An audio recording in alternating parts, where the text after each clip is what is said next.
नमस्कार मित्रों, Kanada academy channel में आपका पुनः हार्दिक स्वागत है। तो पिछले वीडियो में हमने जनवरी 2017 के जो पेपर थे कथन और कारण से संबंधित उन पे विचार किया था। अब हम आगे नवंबर 2017 के सेकंड पेपर से हम प्रारंभ करते हैं, कथन कारण पर विचार करते हैं। देखिएगा, कथन है आपका कि विद्या से अमरत्व प्राप्त होता है।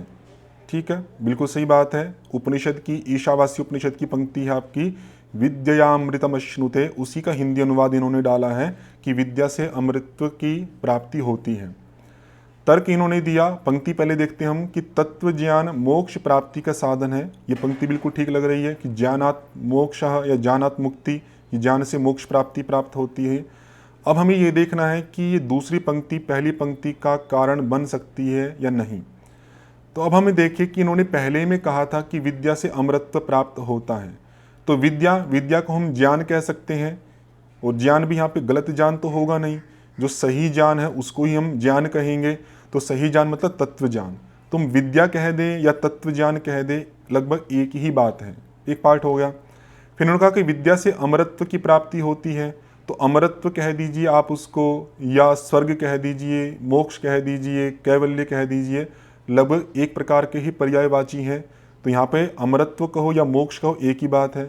तो जो पहली पंक्ति कही गई थी कि विद्या से अमरत्व प्राप्त होता है, उसी पंक्ति के भाव को कुछ अलग शब्दों से यहाँ पे कह दिया कि तत्व ज्ञान मोक्ष प्राप्ति का साधन है। तो हम कहेंगे कि पहली जो पंक्ति कही गई थी उसी भाव को ही दूसरे शब्दों से रिपीट कर दिया है।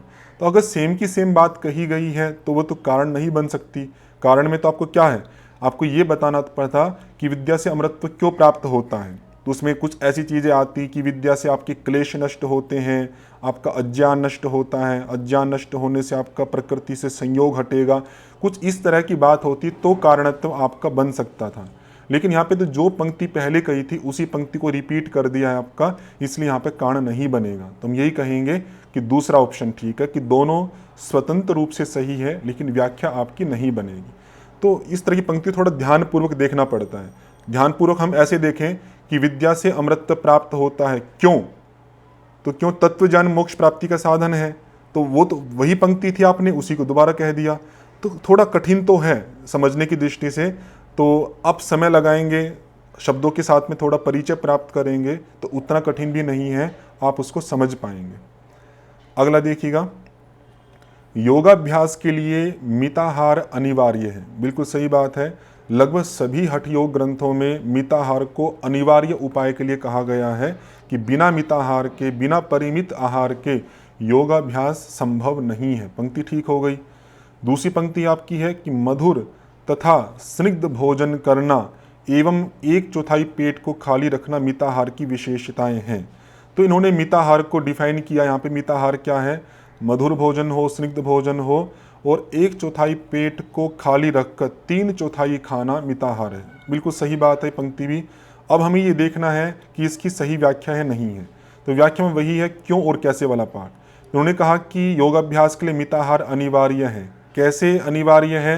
क्योंकि उसमें हम मधुर और स्निग्ध भोजन करते हैं, 1/4 पेट खाली रखते हैं, जिसके होने से अगर पेट भरा रहेगा तो हम योगाभ्यास नहीं कर पाएंगे। अगर पेट आपका खाली है तो उससे हम अच्छे ढंग से योगाभ्यास कर सकते हैं। तो उस तरह से ये कैसे के रूप में इसको डिफाइन कर रहा है, उतना नहीं फिर भी लगता है, जैसा मेरा जो मानना है कि बिल्कुल सही इससे जुड़ा हुआ हो, उस तरह का पाठ तो मैं नहीं कह सकता हूँ, लेकिन फिर भी इसकी व्याख्या तो ये करता ही है। तो अब इस प्रश्न के आधार पर हम ये देखना है कि यदि आपके कथन के लिए अगर तर्क की पंक्ति में कुछ उसको स्पष्ट भी किया जा रहा हो, उसकी कोई व्याख्यायित भी किया जा रहा हो जिससे उसकी समझ बढ़ती हो, तो उससे भी कारणत्व बन सकता है। ये एक उदाहरण आपका है। आगे और भी उदाहरण इस तरह के आएंगे, उनको आपको अच्छे से समझना है। मैं फिर डिफाइन करता हूँ इसको। इन्होंने कहा था कि योगाभ्यास के लिए मिताहार अनिवार्य है, कि मिताहार के बिना योगाभ्यास सिद्ध नहीं हो सकता। क्यों नहीं सिद्ध हो सकता या कैसे वो अनिवार्य है? तो कहा कि हम मिताहार में मधुर और स्निग्ध भोजन करते हैं, अपने पेट को खाली रखते हैं, ये मिताहार की विशेषता हुई। तो ऐसा होने से क्या होगा आपका कि पेट खाली है, मधुर भोजन भी किया, स्निग्ध भोजन भी किया है, तो अब हम सही से योगाभ्यास कर सकते हैं। इस तरह से ये आपका अनिवार्य कहा जा सकता है। तो हम यहाँ पे कहेंगे कि ए और आर दोनों सही है और आर ए की सही व्याख्या है। ये बस ये रखना आपको कि वो पुष्ट कर रहा है, उस चीज़ को व्याख्यायित कर रहा है कि कैसे है, तब भी वो आपका कारण बनेगा। अगला देखिएगा कि अशुद्ध नाड़ियाँ उन्मनी भाव की अवस्था में व्यवधान हैं। ठीक है, ये पंक्ति इन्होंने कही कि जो अशुद्ध नाड़ियाँ हैं उन्मनी भाव की अवस्था में व्यवधान है। तो ये बात बिल्कुल ठीक है आपकी। ये हठ योग में कई बार आया है कि अगर नाड़ियाँ अशुद्ध रहेंगी तो उन्मनी भाव की प्राप्ति नहीं हो सकती। उन्मनी भाव जिसको मनोन्मनी अवस्था कहते हैं, मन का उन्मन हो जाना, मन का बिल्कुल शांत हो जाना इत्यादि भाव, वो आप अलग से समझ सकते हैं। दूसरी पंक्ति को भी देखते हैं। दूसरी पंक्ति में कहा कि प्राणायाम के अभ्यास के पूर्व नाड़ी शोधन अनिवार्य है। ये बिल्कुल सही बात है। सभी हठ योग ग्रंथों में कहा है कि प्राणायाम के अभ्यास से पहले नाड़ी शोधन करना चाहिए। अब हम ये देखना कि ये पंक्ति उस पंक्ति का कारण बन रही है नहीं बन रही। पहली पंक्ति में दो चीज़ें थी, अशुद्ध नाड़ियाँ और उन्मनी भाव। कि अशुद्ध नाड़ियाँ क्या है, उन्मनी भाव में व्यवधान है। कैसे व्यवधान है, क्यों व्यवधान है, वो पार्ट आपका आगे आना चाहिए। दूसरी पंक्ति में इन्होंने ये कहा कि प्राणायाम के अभ्यास से पहले नाड़ी शोधन करना चाहिए। तो इन्होंने नाड़ी शोधन के साथ में प्राणायाम को जोड़ दिया, उन्मनी भाव को नहीं जोड़ा। इन्होंने कहा कि आप यदि प्राणायाम करना चाहते हैं तो पहले नाड़ी शोधन करें, फिर आप प्राणायाम करें, फिर प्राणायाम करने से, अब प्राणायाम करने से आगे ठीक है कि प्राण आपका पूरे शरीर के अंदर फैलेगा सभी नाड़ियों में, उसके फैलने से आपका केवल कुंभक सिद्ध होगा, फिर केवल कुंभक के बाद में उन्मनी भाव आएगा। ऐसे कारण श्रृंखला में चलेंगे तो अंत में उन्मनी भाव आ जाएगा। लेकिन डायरेक्ट रूप से अगर हम देखें कि ये जो पंक्ति क्या इस पंक्ति को व्याख्यायित या कारण रूप में सिद्ध कर रही है, तो नहीं कर रही, क्योंकि यहाँ पे इन्होंने नाड़ी शोधन को सीधा प्राणायाम से जोड़ दिया कि हमें प्राणायाम से पहले नाड़ी शोधन करना चाहिए, अनिवार्य है। लेकिन प्राणायाम के पहले करने से उन्मनी भाव से क्या क्या संबंध है, वो संबंध आपका यहाँ पर तर्क वाले वाक्य के अंदर नहीं दिखाया गया है। तो पंक्ति ये होती आपकी कि अशुद्ध नाड़ियाँ जो हैं वो आपकी उन्मनी भाव की अवस्था में कैसे व्यवधान, इस पार्ट को अगर व्याख्यायित कर रही होती तो आपका वो कारण बन सकता था। लेकिन यहाँ पे नाड़ी शोधन की अनिवार्यता से प्राणायाम को यहाँ पर दिखाया जा रहा है, उन्मनी भाव को नहीं दिखाया जा रहा है। तो ये दोनों पंक्तियाँ स्वतंत्र रूप से तो ठीक बनेगी, लेकिन कारण वाला पार्ट यहाँ पर नहीं बनता हुआ प्रतीत होता है। इसलिए आपको रखना पड़ेगा कि दो ऑप्शन कि दोनों सही है और आर ए की सही व्याख्या नहीं है। ये पार्ट थोड़ा सा वही है कि इसमें आपको लगेगा कि कारण श्रृंखला में इसको जोड़ सकते हैं कि नाड़ी शोधन करेंगे उससे प्राणायाम अच्छा होगा, प्राणायाम अच्छा हो, जो मैंने आपको कहा था। लेकिन कारण में आपको यही ध्यान रखना है कि इतनी बड़ी कारण श्रृंखला नहीं बनानी है, सीधा या एक ज़्यादा आप बना सकते हो, उसको सीधा सीधा वो आपके अभिकथन से जुड़ना चाहिए। अगर नहीं जुड़ रहा है तो वो कारण में आपका स्वीकृत नहीं किया जाता है। तो यहाँ पर आपका नाड़ी शोधन प्राणायाम के साथ तो जुड़ा, लेकिन उन्मनी भाव के साथ में उसको नहीं जोड़ा है, इसलिए आपका कारण नहीं बनेगा। अगली पंक्ति देखिएगा कि पीलिया में त्वचा और श्लेष्मल झिल्ली का रंग बिगड़कर पीला हो जाता है। सबको पता है कि जो जॉन्डिस होता है, पीलिया होता है, उसमें त्वचा का जो रंग है वो भी पीला हो जाता है और हमें पीली ही चीज़ें आपकी दिखाई देती हैं। तो ये पंक्ति आपकी ठीक हो गई। फिर कहते हैं कि पीलिया रोग सीरम बिलिरुबिन स्तर के बढ़ जाने के कारण होता है। ये भी आपका फैक्चुअल पार्ट है, बिल्कुल सही है। जो लीवर में आपका बिलिरुबिन आपका बन रहा था, तो बिलिरुबिन का स्तर जब आपका बढ़ जाता है तब आपका पीलिया रोग होता है। और बिलिरुबिन का हमें पता है कि वो आपके कलर के लिए जिम्मेदार है। बस अगर ये बात नहीं पता होगी तो आप इसमें कारण नहीं बना पाएंगे, क्योंकि जो बिलिरुबिन स्तर बढ़ रहा है और बिलिरुबिन करता क्या है, बिलिरुबिन आपके पीले कलर को बढ़ाता है। तो जैसे ही बिलिरुबिन स्तर बढ़ेगा तो स्किन का जो कलर है आपका वो भी पीला हो जाएगा। बिल्कुल डायरेक्ट जुड़ रहा है। बस ये इसलिए आप नहीं कर पाएंगे यदि आपको बिलिरुबिन का कार्य नहीं पता है कि वो स्किन के या जो पीलापन आपका आता है, जो शौच में हो, अभी सामान्य है तो शौच में पीलापन रहता है आपका, अगर इसका मात्रा बढ़ जाती है तो वो शौच के अलावा स्किन के अंदर भी पीलापन ला सकता है। तो ये पार्ट आपका बिल्कुल सही है, दोनों पंक्तियां भी सही है और सही व्याख्या भी है। बहुत सिंपल है, इसमें कोई ज़्यादा विचार करने की आवश्यकता नहीं है। अगला है आपका कि मनोविज्ञान में अवलोकन विधि, ऑब्जर्वेशन जो मेथड है आपका, व्यक्तित्व के मूल्यांकन की एक लोकप्रिय विधि है। बिल्कुल सही बात है कि यदि हम किसी की पर्सनैलिटी का मूल्यांकन या इवेल्युएशन या असेसमेंट करना चाहते हैं तो हमें ऑब्जर्वेशन करना चाहिए। सही बात है, लोकप्रिय विधि है, पॉपुलर मेथड है आपका। कारण दिया, कारण भी देख लेते हैं। अवलोकन में किसी व्यक्ति की व्यवहार अभिरचना का वास्तविक जीवन परिस्थितियों में अध्ययन किया जाता है। तो जो रियल सिचुएशन है आपकी, कि व्यक्ति अपना सामान्य जो जीवन है, रियल जीवन है, वास्तविक जीवन है, वो जी रहा है, और एक जो साइकोलॉजिस्ट है वो दूर बैठकर या उसके पास में रहकर उसकी वास्तविक परिस्थितियों में उसके व्यवहार का आकलन करता है। तो बिल्कुल सही है कि उसके व्यक्तित्व का मूल्यांकन किया जा सकता है, तो व्यक्तित्व मूल्यांकन है। और लोकप्रिय विधि है क्योंकि ये रियल परिस्थितियों में की जाती है, इस कारण से लोकप्रिय भी है। तो दोनों कथन भी ठीक है, और मेरे को लगता है कि इसकी सही व्याख्या भी कर रहा है, क्योंकि उसकी वास्तविक परिस्थितियों में अवलोकन किया जा रहा है ऑब्जर्वेशन मेथड से, इस कारण से मूल्यांकन की अच्छी विधि है, लोकप्रिय विधि है। बिल्कुल सही मुझे लग रहा है। तो इसमें यही कहेंगे कि दोनों सही है और RA की सही व्याख्या है। क्यों है लोकप्रिय विधि? क्योंकि यहाँ पर वास्तविक परिस्थितियों में उसका अध्ययन किया जाता है। तो अगर वो बनावटी कर लेगा अपने आप को, जैसे मान लो हम किसी से प्रश्नोत्तर रूप में पूछे, तो प्रश्नोत्तर में हो सकता है कि बहुत सारे बनावटी या झूठ रूप में उत्तर दे, तो वहाँ पर तो उसका मूल्यांकन करना व्यक्तित्व का बहुत कठिन हो जाता है, बहुत सारे आपको कठिनताएं महसूस होगी। लेकिन जब उसकी वास्तविक परिस्थितियों को ही आप ऑब्जर्व कर रहे हो, तो बिल्कुल सही उसके वास्तविकता का मूल्यांकन होता है। तो बहुत सारी जॉब्स हैं, उनके अंदर भी ऐसा किया जाता है आपका, कि उसको रखा जाता है एक परिवेश में कुछ दिनों के लिए, और उसकी वास्तविक परिस्थितियों में उसकी व्यक्तित्व का आकलन किया जाता है कि इसके अंदर क्या आपकी वैल्यूज़ हैं और क्या नहीं है। एक अच्छा मेथड है, ये बिल्कुल सही बात आपकी कही गई है। अगला है आपका कि सात्विक आहार योगाभ्यासी के लिए उपयोगी है। सही बात है। तो 3 प्रकार के आहार होते हैं आपके, सात्विक, राजसिक और तामसिक।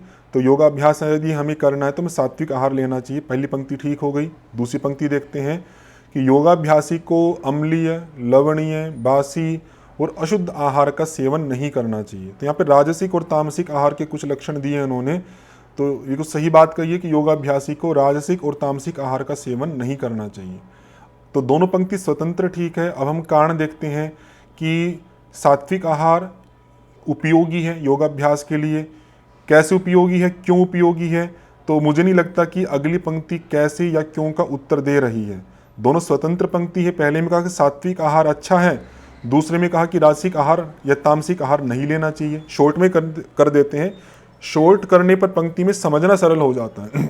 पूरी की पूरी बड़ी पंक्ति को बार बार बोलेंगे तो समझ सही काम नहीं करती। सात्विक आहार अच्छा है, पहली पंक्ति ये कहा, दूसरी में कहा कि राजसिक तामसिक आहार का सेवन नहीं करना चाहिए। तो कोई जुड़ाव नहीं है, दोनों स्वतंत्र पंक्ति है। एक ने एक पहलू को कह दिया, एक ने दूसरे पहलू को कह दिया, बस इतना पार्ट है। लेकिन उसको पुष्ट करने वाला जो पार्ट है वो नहीं यहाँ पर कहा जा रहा है। तो मैं यही कहूँगा कि दोनों पंक्ति स्वतंत्र रूप से सही है, व्याख्या आपकी सही नहीं कही जाएगी। फिर भी अस्पष्टता हो तो आप मुझे बताइएगा कमेंट्स के माध्यम से। अगला प्रश्न देखिएगा कि नौकासन मोटे व्यक्ति के लिए लाभदायक है। तो नौकासन जो किया जाता है आपका, सही बात है आपका। अभी क्यों है लाभदायक, अगली पंक्ति भी देख लेते हैं कि नौकासन से पेट दबता है। सही बात है। पाचन शक्ति बढ़ती है। बट पेट दब रहा है तो पेट के अंदर जो ऑर्गन्स हैं आपके, उनके अंदर आपका स्राव ज़्यादा होगा, क्योंकि हमें पता है कि जैसे जैसे आपके लीवर है, पेनक्रियाज है, स्मॉल इंटेस्टाइन, ड्यूडिनम है या स्टमक है, उन पर जैसे जैसे दबाव बढ़ेगा, दबाव बढ़ने से जूसिस का स्राव ज़्यादा होगा, स्राव ज़्यादा होगा तो पाचन शक्ति भी आपकी बढ़ेगी। तो ये पंक्ति भी आपकी ठीक लग रही है, पाचन शक्ति बढ़ेगी। और फिर आपकी पेट की वसा कम करने में सहायक होता है। पाचन शक्ति बढ़ेगी तो वो क्या होगी, जब हमारा पाचन आपका खराब होता है तो भोजन आपका पाचन सही नहीं होता, तो उससे वो फैट बढ़ने की स्थिति बढ़ जाती है। यदि पाचन शक्ति बढ़ती है तो पेट की वसा आपकी कम होगी, फैट आपका कम होगा। बिल्कुल सही बात आपकी कही गई है। तो ये कारण जुड़ रहा है। क्यों लाभदायक है?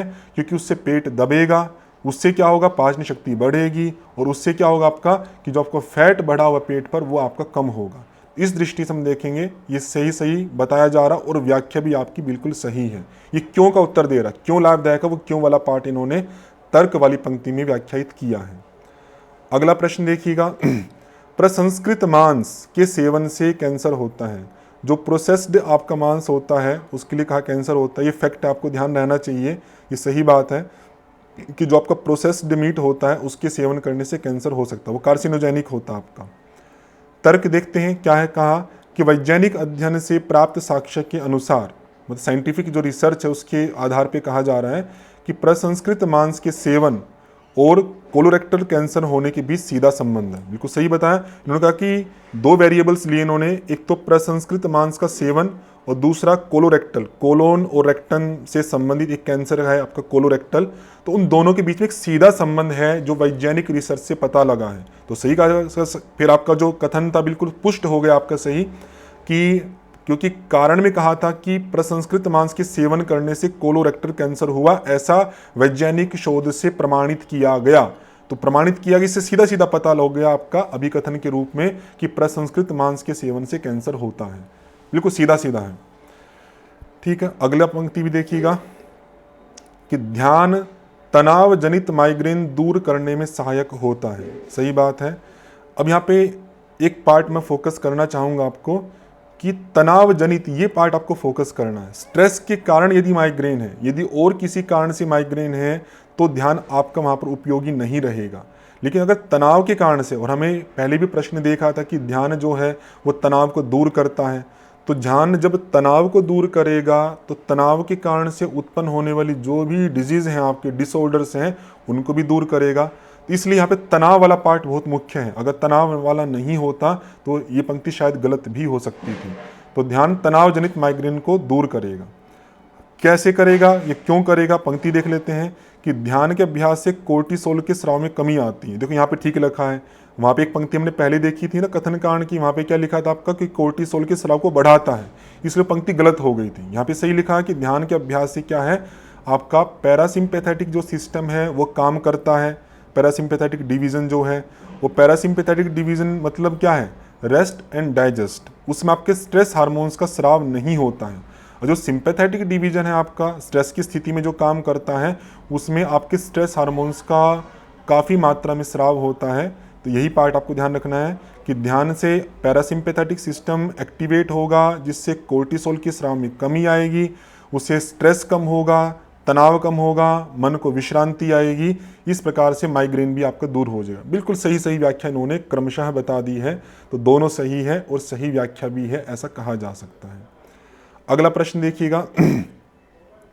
समुदाय एक बड़े शिक्षण साधन के रूप में कार्य करता है। समुदाय मतलब कम्युनिटी। ठीक है, एक ग्रुप होता है, कम्युनिटी होता है। थोड़ा सा सामान्य अंतर मैं बता देता हूँ। ग्रुप में समूह तो है, लेकिन वहाँ पर एक दूसरे के प्रति वहाँ पे परिचय नहीं होता है और दायित्व भी नहीं होता है। वहाँ पे केवल एक व्यक्ति इकट्ठे हो गए हैं तो उसको आप ग्रुप कह सकते हैं। कम्युनिटी में क्या होता है, वे लोग आपस में जुड़े होते हैं, परिचय भी होता है आपका, और एक दूसरे के प्रति उत्तरदायित्व भी होता है, उसको कम्युनिटी बोलते हैं। जैसे आपका ये जो कॉलोनी आदि होती है, वहाँ पर आपकी कम्युनिटी कही जाती है आपकी। तो कहा कि कम्युनिटी जो है, समुदाय जो है, वो एक बड़े शिक्षण साधन के रूप में कार्य करता है। बिल्कुल सही बात है। वो जो समुदाय, आसपास का जो परिवेश है, जिस कॉलोनी या जिस समुदाय हम रहते हैं, वो आपके शिक्षण साधन के रूप में काफ़ी कार्य करता है। पंक्ति ठीक हो गई। अगली पंक्ति भी देखते हैं कि छात्रों को सामुदायिक विकास परियोजनाओं का अवलोकन करवाकर जीवंत तरीके से अनेक तथ्यों के बारे में शिक्षित किया जा सकता है। तो सामुदायिक योजनाएं हैं, कॉलोनी हो या कोई भी पार्ट आपका जो भी बड़ा कम्युनिटी का पार्ट है, उसमें अलग अलग परियोजनाएं चलती हैं। तो जो व्यक्ति उस कम्युनिटी के अंदर रहता है उसका अवलोकन कराया जाता है, उनको अवलोकन कराकर जीवंत तरीके से बिल्कुल प्रैक्टिकल अप्रोच के आधार पर उनके बारे में उसको शिक्षित किया जा सकता है। तो पहली पंक्ति में यही तो कहा था कि समुदाय शिक्षण साधन के रूप में कार्य करता है, और वो बता दिया उन्होंने कि जो समुदाय था वो विभिन्न विभिन्न जो परियोजनाएं विकास की चल रही थी उनके बारे में उनको शिक्षित करता है जीवंत तरीके से।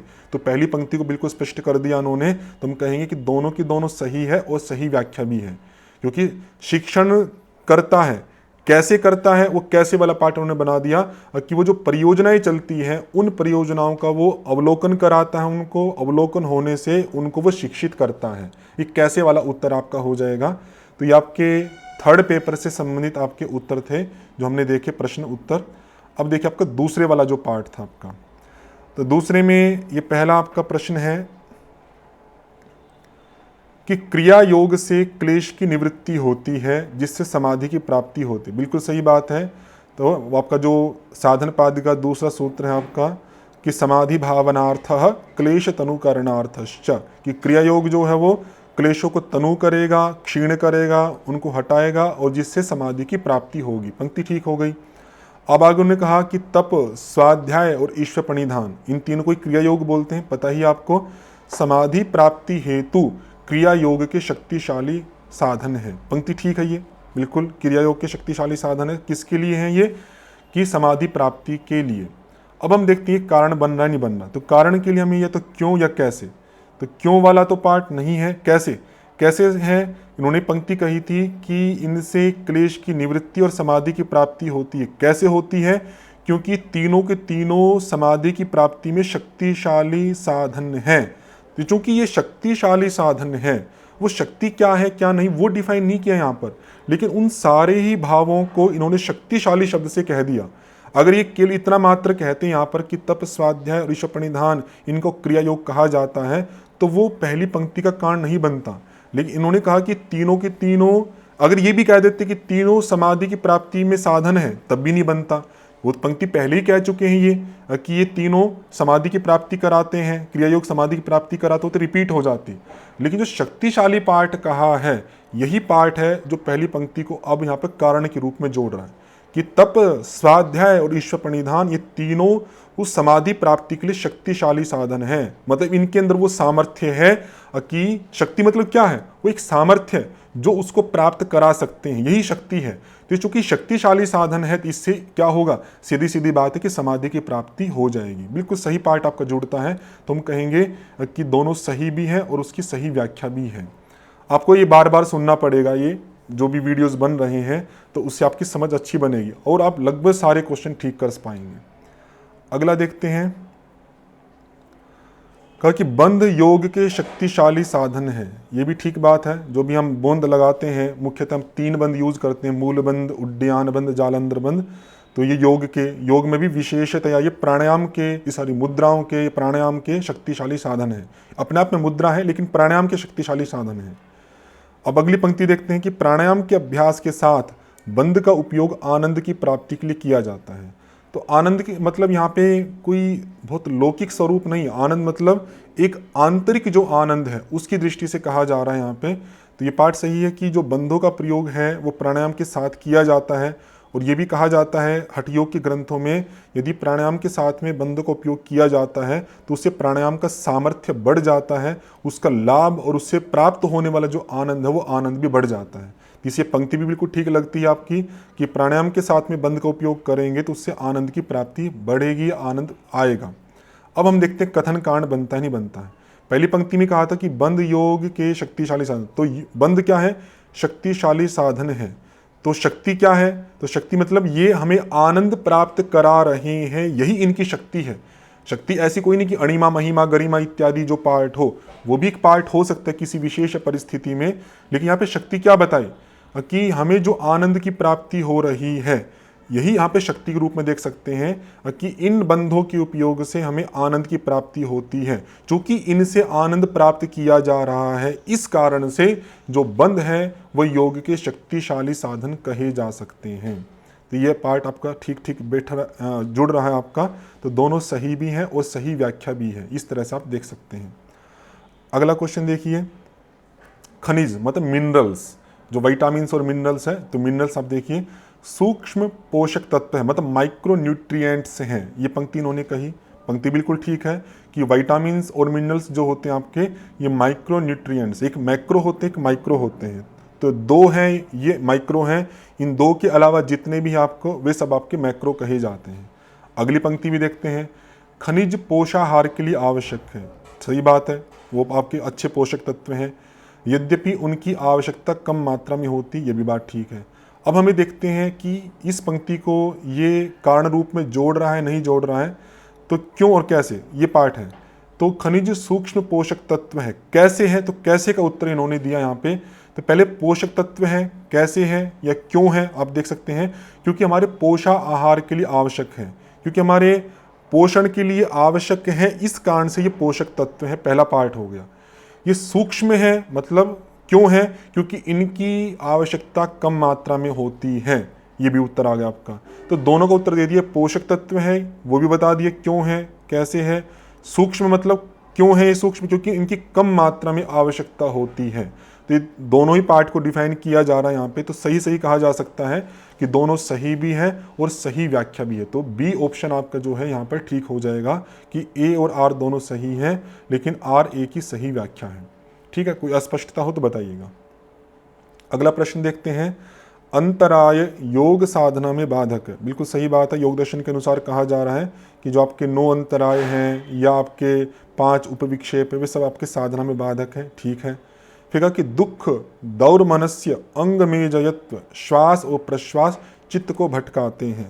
ये पंक्ति भी ठीक है आपकी कि ये जो पांचों के पांचों हैं ये चित्त को भटकाते हैं। वैसे मैं एक बात यहाँ पे कहूँगा कि आप देखेंगे कि आगे के शास्त्रों में ये 3 पांचों को भौतिक रूप से स्वीकार किया जाता है। चित्त में थोड़ा पार्ट है इनका, लेकिन आगे के प्रश्न आपके इस तरह के भी आएंगे। ये तीनों का जो स्वरूप है वो कैसा है, इन तीनों का स्वरूप भौतिक है। मतलब भौतिक मतलब बाह्य स्वरूप है इनका, आंतरिक स्वरूप नहीं है, मानसिक स्वरूप इनका नहीं कहा जाता है, श्वास का, प्रश्वास का इत्यादि का। लेकिन आप 7वीं यूनिट के सिलेबस में देखेंगे तो इसमें कुछ चीज़ें आपकी हैं वो मानसिक विकारों में जोड़ी गई है और कुछ चीज़ें आपकी शारीरिक विकारों में जोड़ी गई हैं। तो ये पंक्ति थोड़ी सी कंफ्यूज करती हैं और ये कंफ्यूज वाले क्वेश्चन पूछते भी हैं, इनकी क्लैरिटी क्वेश्चंस में नहीं है। किन्हीं क्वेश्चन में इनको भौतिक कर देते हैं, कहीं पे चित्त के साथ जोड़ देते हैं, और जबकि इनमें दोनों ही पार्ट हैं, चित्त वाला पार्ट भी है इसमें और जो प्राण और शरीर वाला पार्ट भी है। ठीक है, सब पार्ट है। चलो मान लेते हैं इन्होंने कि चलो प्राण को, शरीर को अव्यवस्थित करते हैं तो चित्त को भी अव्यवस्थित करेंगे, इस तरह से चित्त को भटकाते हैं। पंक्ति भी ठीक है, तो दोनों ठीक हो गई। अब देखिए कारण है या नहीं है। तो यहाँ पे कहा था कि अंतराय जो है योग साधना में बाधक हैं। बाधक हैं, बिल्कुल सही बात है। बाधक क्यों है? क्योंकि ये आपके चित्त को भटकाते हैं। तो बिल्कुल सही सही जोड़ रहा है। अब मैं यहाँ पे कहूँगा कि इन्होंने जो आंसर माना है, उन्होंने माना कि सही व्याख्या नहीं है। तो मुझे बिल्कुल भी ये स्पष्ट नहीं हो रहा है कि इन्होंने ये आंसर कैसे मान लिया है, जबकि स्पष्ट देखने से दिख रहा है कि पहले में कहा था कि अंतराय बाधक है। फिर क्यों बाधक है? क्योंकि वो चित्त को भटकाते हैं। चित्त को भटकाएंगे तो योग साधना कैसी होगी? सीधा सीधा आपका जुड़ रहा है।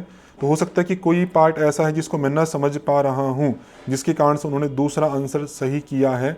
लेकिन मेरी जैसी समझ काम कर रही, तो मुझे यही लगता है कि दोनों सही भी हैं और जो तर्क है उसकी सही व्याख्या भी है। लेकिन इन्होंने जो आंसर की, मेरे पास जो है, हो सकता है कि बाद में मॉडिफाई वाले आंसर की कोई दूसरी हो भी, लेकिन मेरे पास जो आंसर की है उसमें इन्होंने कहा है कि सही व्याख्या नहीं है। तो प्लीज़ आप देख लीजिएगा, जो भी उचित हो, मेरे अनुसार ये व्याख्या होनी चाहिए। अगला देखते हम, कहा कि यौगिक विधियां अपनाकर रोग का प्रबंधन योग चिकित्सा कहलाता है।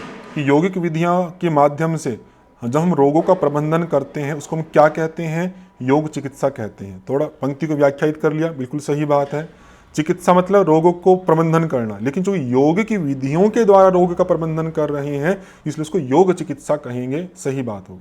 अगली पंक्ति देखते हैं, योग चिकित्सा निवारात्मक, उपचारात्मक और पुनर्वासात्मक है। इसका इंग्लिश वर्जन भी देख सकते हैं जिनको हिंदी में दिक्कत हो, कि yoga therapy is preventive, preventive उपचारात्मक है, सॉरी ये निवारण, उसको प्रिवेंट मतलब आने से रोकती है, क्यूरेटिव उपचार करती है, और रिहेबिलिएशन करती है मतलब उसका पुनर्वास भी कराती है।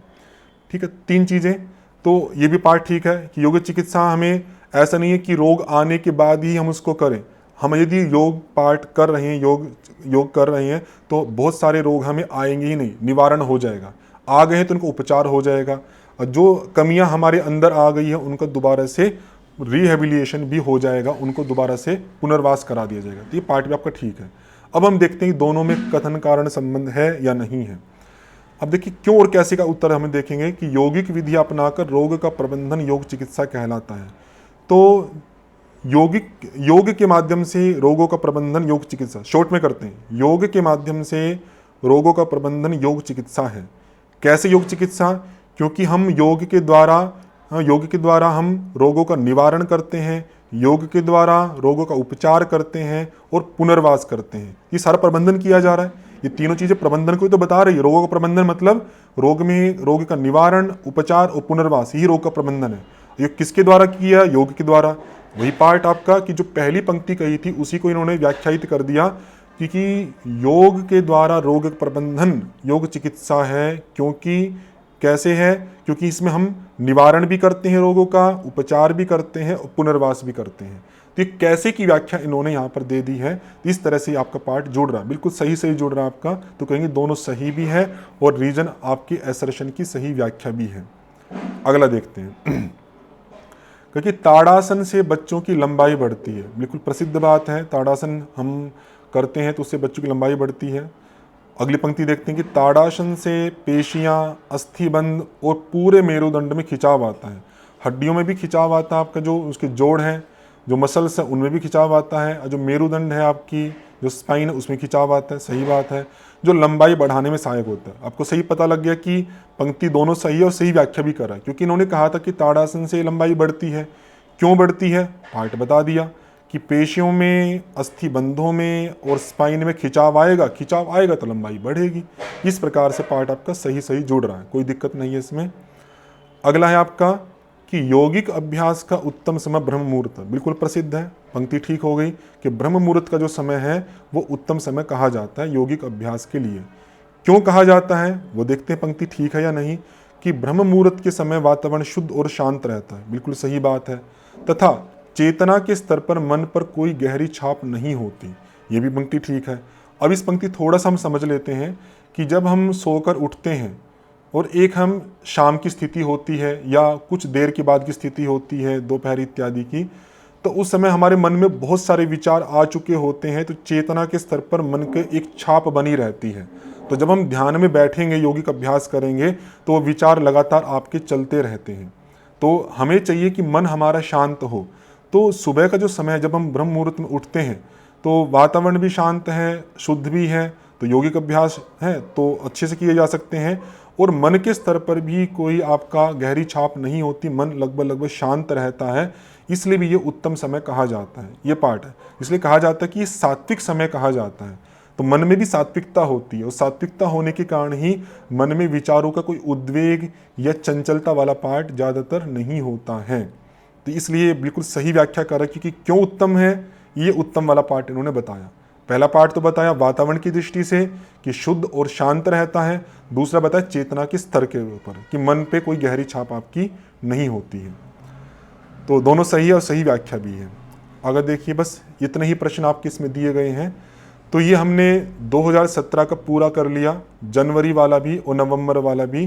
तो इसमें मैंने अपनी समझ के आधार पे जो कथन कारण का संबंध हो सकता है बताने का प्रयास किया। आगे के जो पेपर हैं उनको अगले वीडियोस में करेंगे, आप इसको अवश्य ध्यान रखिएगा। और एक बार में यदि आपको स्पष्ट ना हो तो इसको 2-3 बार सुन सकते हैं एक समझ डेवलप करने के लिए। तो इस क्लास में इतना ही रखते हैं। ओम शम।